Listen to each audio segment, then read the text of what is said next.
Sabarmati online classes में आप सभी का स्वागत है। कक्षा 10 के हिंदी गद्य का हमारा पहला चैप्टर है मित्रता, जिसे लिखा है आचार्य रामचंद्र शुक्ल जी ने। चलिए इनका जीवन सार देखते हैं। आचार्य रामचंद्र शुक्ल जी का जन्म हुआ था 1884 ईस्वी में। इनका जन्म स्थान है अगोना, बस्ती, उत्तर प्रदेश में।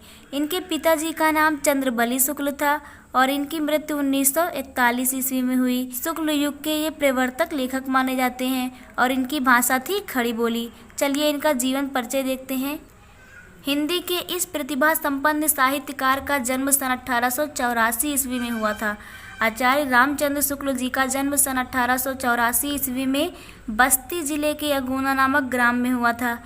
इनके पिताजी का नाम पंडित चंद्रबली शुक्ल था। इनके पिता का नाम पंडित चंद्रबली शुक्ल था, जो सुपरवाइजर कानूनगो थे। रामचंद्र शुक्ल जी ने हाई स्कूल की परीक्षा मिर्जापुर से ली। कहाँ से ली?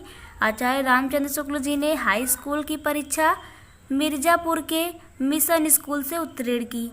गणित में कमजोर होने के कारण इनकी शिक्षा आगे नहीं बढ़ सकी।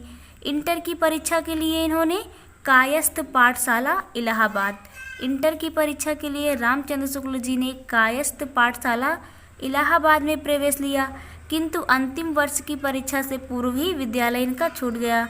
फिर इन्होंने क्या किया? मिर्जापुर में एक सरकारी नौकरी कर ली।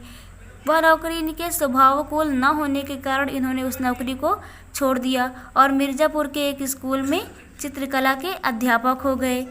इसी बीच इन्होंने स्वाध्याय से हिंदी, अंग्रेजी, संस्कृत, बांग्ला कई सारी भाषाओं का अच्छा ज्ञान प्राप्त कर लिया और पत्र पत्रिकाओं में लिखना आरंभ कर दिया। बाद में इनकी नियुक्ति हो गई काशी हिंदू विश्वविद्यालय में। कहाँ पर? काशी हिंदू विश्वविद्यालय में ये प्राध्यापक पद पर नियुक्त हो गए। बाबू श्याम सुंदर दास जो थे, उनके अवकाश ग्रहण करने पर आचार्य रामचंद्र शुक्ल जी जो थे हिंदी विभाग के अध्यक्ष बन गए थे और इनकी मृत्यु सन 1941 ईस्वी में हो गई थी। आइए आचार्य रामचंद्र शुक्ल जी की रचनाएं देखते हैं। शुक्ल जी उच्च कोटि के निबंधकार ही नहीं अपितु युग प्रवर्तक आलोचक भी थे। कौन से युग प्रवर्तक थे ये? शुक्ल युग के युग प्रवर्तक माने जाते हैं। इनकी कृतियां इस प्रकार हैं। इन्होंने निबंध लिखे हैं। पहली है इनकी निबंध। निबंध में चिंतामणि भाग 1 और भाग 2 हैं तथा विचार भी थी। तो निबंध संग्रह इनका है चिंतामणि और विचार भी थी। इतिहास इन्होंने लिखा है हिंदी साहित्य का इतिहास। आचार्य रामचंद्र शुक्ल का इतिहास क्या है? हिंदी साहित्य का इतिहास। इनकी आलोचना है सूरदास, रसमीमांसा और त्रिवेणी। ये इम्पोर्टेंट है, कई बार पूछी गई है। तो इनकी रचनाएं आप लोग एक लाइन से गिनते हुए याद करिए। जैसे आलोचना है तो सूरदास, रश्मिमांसा, त्रिवेणी, जिससे आप लोगों को सारी रचनाएं याद हो जाएं और एक सीरीज में याद रहें। आलोचना इनकी है सूरदास, रश्मिमांसा और त्रिवेणी।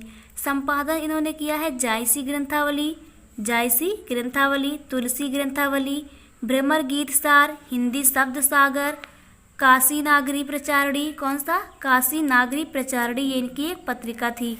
आनंद कादम्बिनी, ये इनका संपादक था आचार्य रामचंद्र शुक्ल जी का। अन्य में है इसके अतिरिक्त शुक्ल जी ने 11 वर्ष का समय, इनकी एक काव्य कृति है अभिमन्यु वध। इसी प्रकार कई सारी रचनाएं लिखी हैं। भाषा शैली देखते हैं। आचार्य रामचंद्र शुक्ल जी की जो भाषा थी वो थी खड़ी बोली और इन्होंने वर्णात्मक, विवेचनात्मक, भावात्मक और व्याख्यात्मक शैली को अपनाया है। हास्य व्यंग्य प्रधान शैली का भी प्रयोग आचार्य रामचंद्र शुक्ल जी ने किया। तो ये आप लोगों को क्लियर हो गया होगा। Thank you.